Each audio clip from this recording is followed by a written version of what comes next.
Amma namoota akka Arabaa maalii kana barreeffama garaagaraa Ramadaan Kariim jedhee ba'a. Uummanni keenya immoo Ramadaan Kariim hin jedhina Ramadaan Mubaarak jedhaa jedha. Maalidha? Uummata keenya miti kan jee hadiisa rasuulaa keessa hin jiru jedhame sheekonni gurguddaan ulamaa'ii gurguddaan Ramadaan Kariimii waan jedhamu hin jiru. Ramadaan Mubaaraktu jira. Baatii barakaatu jira. Baatii barakaa jechuudha Ramadaan Mubaarak jechuun. Eid Mubaarak fi Ramadaan Mubaaraktu jira.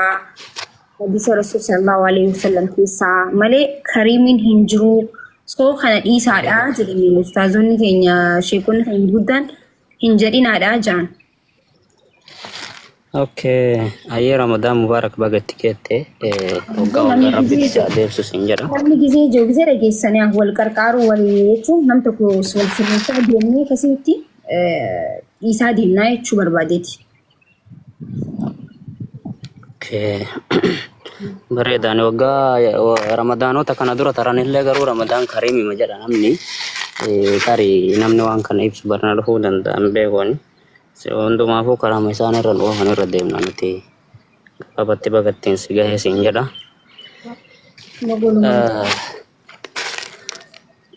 Abbaa dhugaa waa mucaan kun haasa'u dhageeffataa ture beekta jala kana taa'ee maafi wantichi suni ima jiraa beekte.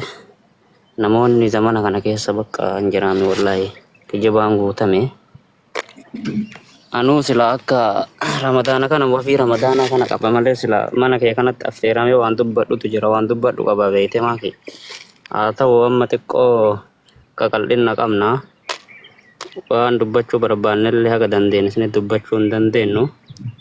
Maalumaafuu uummata keenya laftillee Ramadaanaati wal sossobuu dhiisa wal sossobiina wal sossobaati jedhanii. Sossobuu dhiisaa yeroo Ramadaanni bahillee kijibaan alatti qulqullummaa waliin jiraadha isiniin jedha. Takkasiti maafiyyee wallahi sima yaade bakka sitti haa tolutti Ramadaana keenya rabbisi haa godhu. Yaa guys wallahi dhugaadha bar amma keessaafuu amma sa'a kanatti haqaa dubbanne dubartiitu kijibduudha moo dhiiraatu kijibaadha barreessaa koomentii just jechuun Relationship keessatti takkiin immoo wal jaalachuu keessatti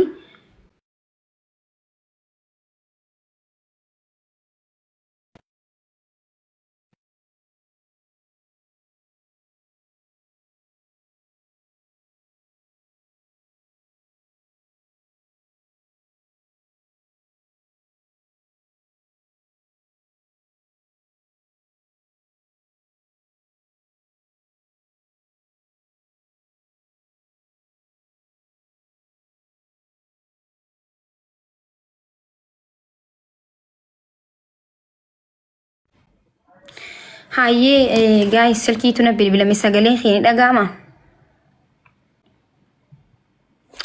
Sagaleen keenya jira. Sagaleen keenya jira yaa jamaa. Laali maaltu jira seetanii dhiiraatu irra kijibaa dubartii irra kijiba jechuu hin dandeenyu. Garuu harki hedduuratti dubartiin daftee waan sossobamtuuf dubartiin ammas daftee amanuu dandeessi jechuun dhiirrileen muraasa dubartiin daftee nama amanuu fi daftee kufuu daftee jaalachuu irratti tokkoffaadha. Dhiirarraa dubartiitu dura jechuudha. Dhiirti immoo dubartiin akka jaalatte gaafa beeku akka isiin haalaan jaalatte gaafa beeku kijibuu miidhuu kana fida jechuudha. Anqa isiin dura hin jaalannetti anqa harka keessa hin galchinetti wanti itti kijibuus hin jiru wanta hundi dhugaata sanboota erga harka isaa kufuu isaa baree akka fedhe godhuu danda'a jechuudha. Senegal kanaafuu maal jechuudha dhiiraatu irra kijibaa jechuu barbaadeeti. Akkasitti yaadaan illeeni. Kanaafuu kijibuun bareedaa miti jechuun nama tokko kijibdee yoo miiteen atilleen kan si miidhuun dhufa jechuudha. Kan yoo isii boochise tan si boochistu dhufa. Addunyaa kanarratti sanuu miidhaan nama akka duraanii hin turu wallahi nama miitanii akka akhiratti hin eeggatina duniyuma irratti rabbi isinii deebisa jechuudha. Akka duraanitti nama miidhanii nama ajjeesanii haqa namaa dho'isuun dura hafe malee amma sa'a kanatti bakka imimmaani nama baddalamee tokko dafee gaha jechuudha. Maaliif namni miidhame suni rabbii isaa waliin haasa'u gaafa miidhame gizee hedduu namni keenya gaafa miidhame kan duraan rabbii hin yaadanne gaafa miidhame garuu hedduu rabbii isaa waliin haasa'u. Nam tokkommoo rabbitti si dhiisee waan ati na goote hunda rabbiirraa harkattaa yoo siin jee sodaadhu nama san dafii dhiifama gaafadhu wallaahi laaziim. Because namni sun hariiroon isaa rabbii isaati waliin hedduu cimaadha jechuudha. Kanaafuu jechuun isinillee deebistanii miidhamtan isinillee deebistanii still duniyaan qabdanillee wanti harkarra qabdan hundi isinirraa deema jechuudha. Imimmaan dubartii sanuu xiqqaa isinitti hin fakkaatina.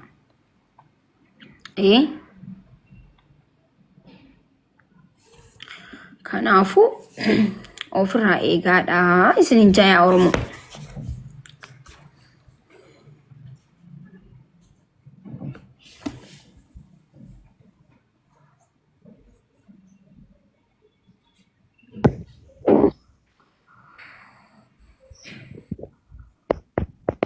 السلام عليكم. وعليكم السلام ورحمة الله وبركاته. رمضان مبارك. ولمانو بقت تجيني. ايش؟ أكم نجامي؟ نجا فيا.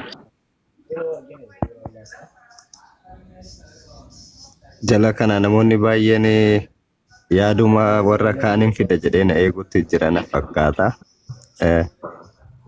Asrii salaatti guys ina zaanni bar galatu min yaadachiisuu keetiif.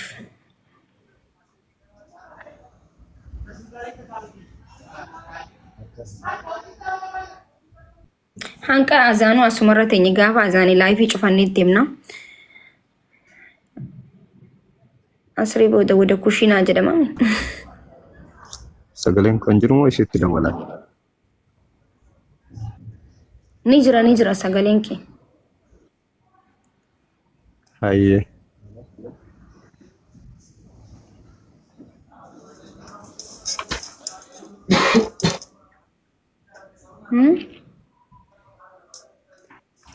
Sagaleen kee hin jiru. Jira miti amma. Na bira azaanii ture guys. Azani ture na bira qome. Azana mun olle sibiratis. Asrii mu ingeenya xiqqoo. Waan gahinatti hin fakkaatu. Gana. Warri Itoophiyaa salaattanii jirtan na fakkaatame.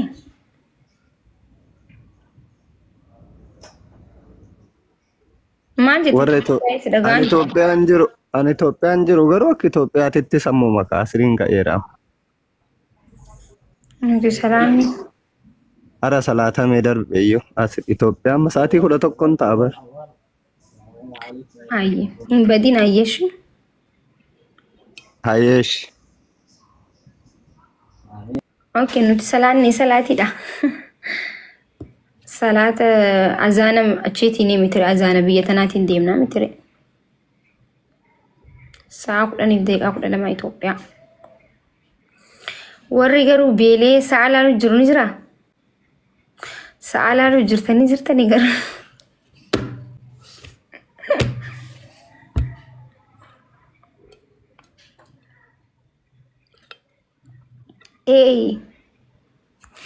Guys, baati kudhata ko guutuu nyaatani guyyaa takkaaf sa'a laaltan subhanallah haala kanaan rakkoo. Anu beelee hin jira. Ani garuu hin beeloo inni waan ajaa'iba isinitti ta'u.